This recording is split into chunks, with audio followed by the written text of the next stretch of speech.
আসসালামু আলাইকুম, welcome back to my channel. চলে আসছি বিকেলের সহজ একটা নাস্তা রেসিপির সাথে।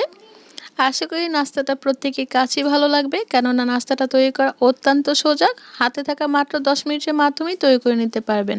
আর তাছাড়াও কিন্তু বাচ্চাদের খুব তাড়াতাড়ি টিফিনেও তৈরি করে দিতে পারবেন। আশা করি রেসিপিটা ভালো লাগবে। চলুন চলে যাই মূল কিচেনে। এই জন্য লাগবে কিন্তু প্রথমেই মেজারমেন্ট কাপে 1 কাপ পরিমাণ দুধ, তবে দুধটা কিন্তু আগে থেকেই জ্বালিয়ে ঠান্ডা করে নিতে হবে। এখন কিন্তু রুম টেম্পারেচার আছে। আর সেই সাথে লাগবে কিন্তু মেজারমেন্ট কাপে 1 কাপ পরিমাণ চিনি, তবে আমরা চিনিটা পুরোপুরি দেইনি, টেস্ট করে পরবর্তীতে আবার অ্যাড করব। আর সেখানেই লাগবে কিন্তু চিমটি পরিমাণ লবণ। খুব ভালোভাবে একটা হুইক্সের সাহায্যে ভালোভাবে মিশিয়ে নিতে হবে। আর এখানে আমরা আগে থেকে 2টা ডিম ভালোভাবে ফেটিয়ে রেখেছি, আর ডিমটা কিন্তু অবশ্যই রুম টেম্পারেচারে থাকতে হবে। এখন এক হাত দিয়ে দিতে হবে আর এক হাত দিয়ে নেড়ে নিতে হবে। খুব ভালোভাবে মিশ্রণটা মিশিয়ে নিতে হবে। চাইলে কিন্তু আপনারা একটা ছাঁকনি দিয়ে ছেঁকেও নিতে পারেন, তবে কিন্তু আমরা পুডিং যেহেতু তৈরি করছি না, এই জন্য আমরা ছেঁকে নিচ্ছি না। আর এখানে লাগবে কিন্তু বেশ খানিকটা পাউরুটির স্লাইস। এখন চলে যাই চুলাতে। প্রথমে চুলায় একটা প্যান বা তাওয়া বসিয়ে আগের থেকে তেলটাকে কিন্তু একটু গরম করে নিতে হবে। এখানে আমরা 2 টেবিল চামচের মতো তেল নিয়েছি। আর এই যে পাউরুটির যে স্লাইসগুলো আছে সেগুলোকে কিন্তু এখন ডিম আর দুধের যে মিশ্রণটা ছিল সেগুলোর মধ্যে ডিপ করে নিতে হবে।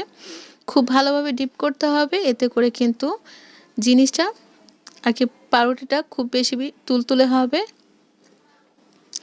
এমন করে বাকি যে পাউরুটিগুলো আছে সেগুলো কিন্তু সেম প্রসেসেই ভেজে নিব।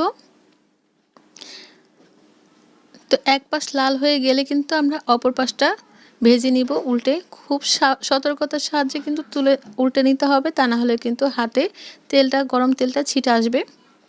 আর একটার সাথে আমরা আরেকটা অ্যাটাচ করে দিয়েছি। চাইলে কিন্তু আপনারা একটা একটা করে ভেজে সার্ভ করে নিতে পারেন, তবে দেখার সৌন্দর্যের জন্য আমরা কিন্তু 2টা একসাথে ভেজে নিচ্ছি। আর অবশ্যই কিন্তু জালটা একদম লোতে থাকতে হবে, তা না হলে কিন্তু ভিতরটা কুক হবে না। এভাবে করে খুব সুন্দরভাবে এক পাশ অপর পাশ ভালোভাবে চেপে চেপে খুন্তি দিয়ে তারপর ভালোভাবে ভেজে নিতে হবে। আর এরই মাঝে তৈরি হয়ে গিয়েছে কিন্তু অসম্ভব মজার ফ্রেঞ্চ টোস্ট, যেটা কিনা বাচ্চা থেকে বুড়ো সবাই পছন্দ করে খেয়ে নেবে। আর বাচ্চাদের টিফিনে যদি দিয়ে দেন তাহলে দেখবেন টিফিন কিন্তু অবশিষ্ট নেই, খালি হয়ে গিয়েছে। তো আশা করি আজকের রেসিপিটাও ভালো লাগবে। আজ এখানেই বিদায় নিচ্ছি। আল্লাহ হাফিজ।